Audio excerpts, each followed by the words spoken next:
Good morning बच्चों और मेरे अभिभावक को सुप्रभात, प्रणाम, सत श्री अकाल, अस्सलाम वालेकुम। प्रिय शिष्यों, आपके सामने जो ये चित्र चल रहे हैं, इनमें हिंदी के बहुत महान साहित्यकार हैं, कोई आलोचक हैं, कोई प्रकृति के प्रेमी हैं, कोई प्रेम के प्रेमी हैं, कोई ईश्वर के प्रेमी हैं। तो उनके चेहरों के साथ उनके नाम दिए जा रहे हैं। आप इन्हें याद रखें। एक हिंदी साहित्य के विद्यार्थी होने के नाते आपकी पाठ्य पुस्तकों में इनकी रचनाएं पढ़ने को मिलेगी, जिसे हम लोग पढ़ेंगे, और बोर्ड परीक्षा तक में इनके नाम और इनके काम और इन्हें किस नाम से पुकारा जाता है, किस धारा के कवि हैं, इनसे संबंधित प्रश्न पूछे जाते हैं। इसलिए आप इन्हें भी सम्मान के साथ याद रखेंगे। निकालिए क्लास 8 साहित्य। स्नेह शपथ। स्नेह शपथ यानी प्रेम से बोलने की प्रतिज्ञा। आज से नहीं, अभी से। उधर यानी सामने कुछ भी हो, कोई भी हो, कैसी भी परिस्थितियां हो, हम नहीं, मैं हमेशा प्यार की बोली ही बोलूंगा, बोलूंगी। इसकी आज हम प्रतिज्ञा करते हैं। ये टाइटल है जिसमें हम लोग थर्ड तक देख चुके थे कि यह जो प्यार की बोली है, अगर इस बोली से किसी की जिंदगी संवार देते हैं, संवर जाती है, तो दुनिया में इससे बड़ा कोई काम नहीं। और अगर नहीं कर पाते हैं तो दुनिया में इससे नीच कोई काम नहीं। दे प्यार उठा पाए न जिसे, इतना गहरा कुछ पतन नहीं। यहां तक पढ़ चुके थे। अब आगे नंबर 4। देखे से प्यार भरी आंखें दुस्साहस पीले होते हैं। ध्यान देना, देखे से प्यार भरी आंखें, यानी अगर हम किसी को प्यार भरी आंखों से देखते हैं तो सामने मेरी हानि पहुंचाने के लिए कितने ही हिम्मत से कोई सामने खड़ा हो कि इनको तो आज हम बर्बाद कर ही देंगे, तो वह हिम्मत भी हार जाती है, पीले पड़ जाते हैं। पीला पड़ना मुहावरा है, यानी डर से हार जाना, डर लग जाना, बहुत ज्यादा भयभीत हो जाना। फिर से दोनों, देखे से, देखे मतलब कैसे, प्यार भरी आंखें, यानी प्यार भरी आंखों से अगर हम किसी को देखते हैं तो सामने वह कितना ही बड़ा दुस्साहसी, यानी हिम्मत बांध के आया हो शत्रु, वह भी पीले पड़ जाते हैं, यानी वह भी डर जाता है हमारी कुछ हानि पहुंचाने से। बात समझ में आ रही? हर एक धृष्टता के कपोल आंसू से गीले होते हैं। देखना, हर एक धृष्टता, धृष्टता मतलब धोखेबाजी, धोखा करने वाला। हर एक धृष्टता के कपोल, कपोल मतलब यही धोखा नहीं, यही बुद्धि है ना, ये बुद्धि धोखा देना सिखाती है। यानी जिसके दिमाग में धोखेबाजी है, जो हमें धोखा देना चाहता है, वह भी आंसू से गीले होते हैं। अगर हम प्यार से उसको देखें, प्यार से बोलें, तो इस बोली का प्रभाव उसके दिमाग पर पड़ता है, जिस दिमाग में वह धोखेबाजी जमा करके रखा है, और वह भी पिघल कर आंसू बन करके निकल जाता है। यानी वह भी धोखेबाजी करना बंद कर देता है, भूल जाता है। आ रही बात समझ में? तो सख्त बात से नहीं, अरे जब ऐसा हो सकता है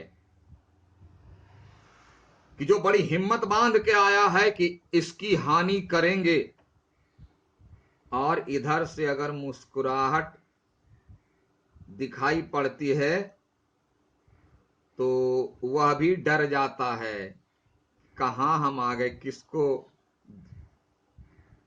मारने के लिए आ गए। और जिसके दिमाग में छल प्रपंच कपट चल रहा है, धोखेबाजी देने की कला डेवलप हो रही है दिमाग में, अगर उसे भी अगर प्यार से देखें, थोड़ा मुस्कुरा करके बोलें, तो उसके दिमाग में जो कुराफाती है, धोखेबाजी है, वह भी पिघल जाता है और आंसू बन कर करके निकल जाता है। यानी उसकी बुद्धि में जो कुराफाती थी, धोखेबाजी थी, वह सब समाप्त हो जाता है। तो अगर ऐसा होता है तो हमें मार पीट दंगा फसाद करने से क्या फायदा? क्यों न हम साधारण सी कला, साधारण सा उपाय लगाएं कि प्यार की बोली ही बोले।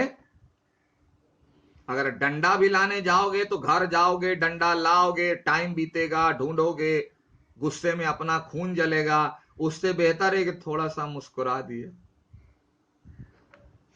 नहीं, जो अपने पास हर जगह है, हर समय है, इतना है कि खत्म होने वाला ही नहीं, गॉड गिफ्टेड है। तो कभी वही कहते हैं, जब थोड़ा सा मुस्कुराने से मेरा काम हो सकता है, अच्छे से अच्छे सूरमा ध्वस्त हो सकते हैं, तो डंडे की जरूरत क्या है? अपनी जुबान को खराब करने की भी जरूरत क्या है? हाँ, थोड़ा टाइम लग सकता है। अब ऐसा नहीं है कि तुम मुस्कुराए और तुरंत काम हो गया। इसी के लिए बना है, धैर्य रखिए, होगा, लेकिन गारंटी है। इसीलिए कहा था, तो सख्त बात से नहीं, कड़वी बात मत बोलो, स्नेह से काम जरा लेकर देखो, प्रयास तो करो। जरा देखो मतलब थोड़ा प्रयास तो करो, शुरुआत तो करो। शुरुआत भी नहीं करना चाहते लोग, पहले बोलते हैं नहीं इससे नहीं होगा, ऐसा है तो वैसा है, ये ऐसा था तो वैसा था, तरह तरह की बातें करने करके शुरुआत तो करो, देखो तो। स्नेह से काम जरा लेकर देखो, अपने अंतर का नेह भला, अंतर मतलब अपने हृदय में, नेह भला देकर उसको तो तुम देखो। यानी हमारे हृदय में ईश्वर ने इतना प्रेम का भंडार भर दिया है कि उसका थोड़ा सा भी उपयोग करना शुरू तो करो। हम लोग धन के पीछे पड़े रहते, ईश्वर ने जो धन दिया उसको देने के लिए तैयारी नहीं, खर्च ही नहीं करते। इसीलिए कहा अपने अंतर का नेह भला, नेह मतलब प्रेम, भला देकर उसको तो तुम देखो, उसको देखो तो दे करके सही। समझ में आई बात? आ रही होगी, नहीं तो मैं फिर कहूंगा वीडियो चला लीजिएगा जब तक समझ में ना आए। आइए नंबर 5 में, अंतिम छंद में देखना, बहुत चैलेंजिंग है। मैं बार बार सबको क्लास में बताते रहता हूं, चर्चा करता रहता हूं कि कोई भी रचना हो, सबका थीम रचना के अंत में ही होता है। इसलिए ध्यान से देखिए, है शपथ तुम्हें करुणाकर की, कभी कसम देते हैं, है ना, कसम है तुम्हें किसकी? करुणाकर की। करुणाकर मतलब ईश्वर, जो सब पर करुणा बरसाने वाले हैं। है शपथ तुम्हें करुणाकर ही, शपथ मतलब यहां हो जाएगा कसम। और अगर दूसरे अर्थ में लेंगे तो बोले कि आप ईश्वर की शपथ लीजिए, क्या हो गया? कसम भी और यहां भी, आप ईश्वर की शपथ लीजिए, ईश्वर की कसम खाइए, है शपथ तुम्हें उस नंगे की। देखो नंगा शब्द कितना हार्ड है, निर्वस्त्र लिख सकते थे, तो निर्वस्त्र लिखने से प्रभाव कम पड़ता है।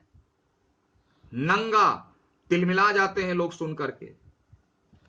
तो कह रहे हैं कि तुम आज उस ईश्वर की शपथ लो, हम आज उस ईश्वर की शपथ लें, ईश्वर के नाम पर प्रतिज्ञा करें। उस नंगे व्यक्ति, समाज के भूखे नंगे बेबस लाचार मजबूर ऐसे व्यक्ति की शपथ लें, प्रतिज्ञा करें उनके नाम पर, जो भीख स्नेह की मांग मांग मर गया उस भिखमंगे की। भिखारी लिख सकते थे, बहुत सुंदर शब्द है, भिक्षुक लिख सकते थे, लेकिन इससे व्यक्ति पर प्रभाव नहीं पड़ता, इसलिए कवि ने ऐसे कठोर शब्द का प्रयोग किया। फिर बोलोगे सर आप बोले कवि लिखा कठोर शब्द का प्रभाव नहीं कहा, किसके लिए, किसके लिए, हमारे आपके लिए।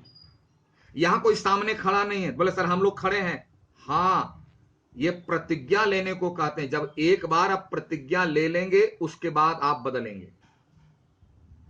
आप एक बार प्रतिज्ञा करें तो बस एक बार, कि जो भीख स्नेह की मांग मांग मर गया कि उस भिख मंगे की। जो लाचार बेबस मजबूर व्यक्ति हम शिक्षित व्यक्तियों से, हम भले समाज वालों से प्रेम की मीठी बोली की भीख मांग मांग करके मर गए, लेकिन हमने उन्हें प्यार की बोली नहीं दी, हमने हमेशा उसे तिरस्कार की बोली दी, हमने हमेशा उसे कड़वे शब्द कहे।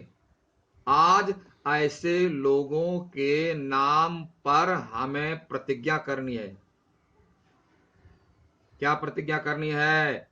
बस सख्त बात से नहीं, कि हम कड़वी बातों को बोलना बंद करें, सख्त बातों से नहीं, स्नेह से काम जरा लेकर देखो। कड़वी बोली बोलना बंद और मीठी बोली बोलना प्रारंभ अभी से। जैसे कहते हैं ना सर गॉड प्रॉमिस, तो वही कवि कह रहे हैं, उस करुणा कर, यानी तुम्हें ईश्वर की शपथ है, तुम्हें उस नंगे भिखमंगे की शपथ है जो समाज से प्रेम की बोली सुनने के लिए आतुर थे, बेचैन थे, लेकिन उसे नहीं मिला और वह मर गया। आज उसकी शपथ है कि अभी से हम अपनी कड़वी बोली बोलना बंद करें और स्नेह से काम जरा लेकर देखो, कि हमें ईश्वर ने हमारे दिल में जो प्रेम की बोली भर दी है उसको यूज करना सीखो, उपयोग में लाना सीखे। अपने अंतर का ने, ईश्वर ने हमें, अंतर मतलब हृदय, हृदय में जो इतने प्रेम भरे भंडार के रूप में, उसको तो देकर देखो, उसको देकर तो देखो ना। प्रेम की भाषा रखने के लिए नहीं है, देने के लिए, बोली बोलने के लिए है, रखने के लिए नहीं है। बहुत लोग ऐसे होते, बोलेंगे तो मुंह से जहर निकालेंगे और नहीं तो हम चुप रहेंगे। क्या ईश्वर ने हमारे हृदय में जहर ही भरकर भेजा? नहीं। इसीलिए कभी कह रहे हैं अपने अंतर का नेह उसको देकर तो देखो। किसको? अपने सामने वाले को, चाहे वह कैसा भी है। पहले लिख दिया है ना, मित्र हो शत्रु हो परिचित हो अपरिचित हो, तुम जिसे बड़ा मानो तुमसे जैसे छोटा मानो, किसी कारण से कोई भी कैसा भी हो, उसको देखो तो देखो। अब एक प्रचार आता है भैया, पहले इस्तेमाल कीजिए फिर विश्वास कीजिए। नहीं, एक कोई डिटर्जेंट पाउडर का प्रचार है, तो पहले इसका इस्तेमाल करके देखिए ना। आप इस्तेमाल ही नहीं करते तो विश्वास कैसे होगा? कवि का विश्वास है, अटल विश्वास है, ऐसा होगा। और कुछ मेरा भी विश्वास है, क्योंकि मैंने इसका बहुत बार प्रयोग करके देखा है अपने जीवन में और मुझे सफलता मिली है। ठीक है, उम्मीद है समझ गए होंगे। तो चलिए आज यहीं तक पढ़ते हैं। लिख लीजिए कंप्लीट। डेट मार दीजिए। मार दिया? चलिए ये क्वेश्चन में टिक लगा लीजिए। पेज नंबर 28 मौखिक में नंबर क, नंबर ख, नंबर घ, यानी पहला, दूसरा और तीसरा। पहला, दूसरा और तीसरा। लिखित में नंबर क, नंबर ख, नंबर ग, यानी तीनों। और दीर्घ उत्तरी में सिर्फ ग का 1 और 2। फिर से तो बोलेंगे नहीं, हम तो फिर से बोल दिए, वीडियो चला लो। ठीक है, और नहीं अगर समझ में आता तो लाइव क्लास में आ जाना, डिटेल चर्चा कर लेंगे, क्योंकि अभी फिर वीडियो लंबा हो जाएगा। चलिए यहां भी दाग लगा लीजिए, कंप्लीटेड। डेट मार दीजिए। तब तक के लिए thank you, have a nice day.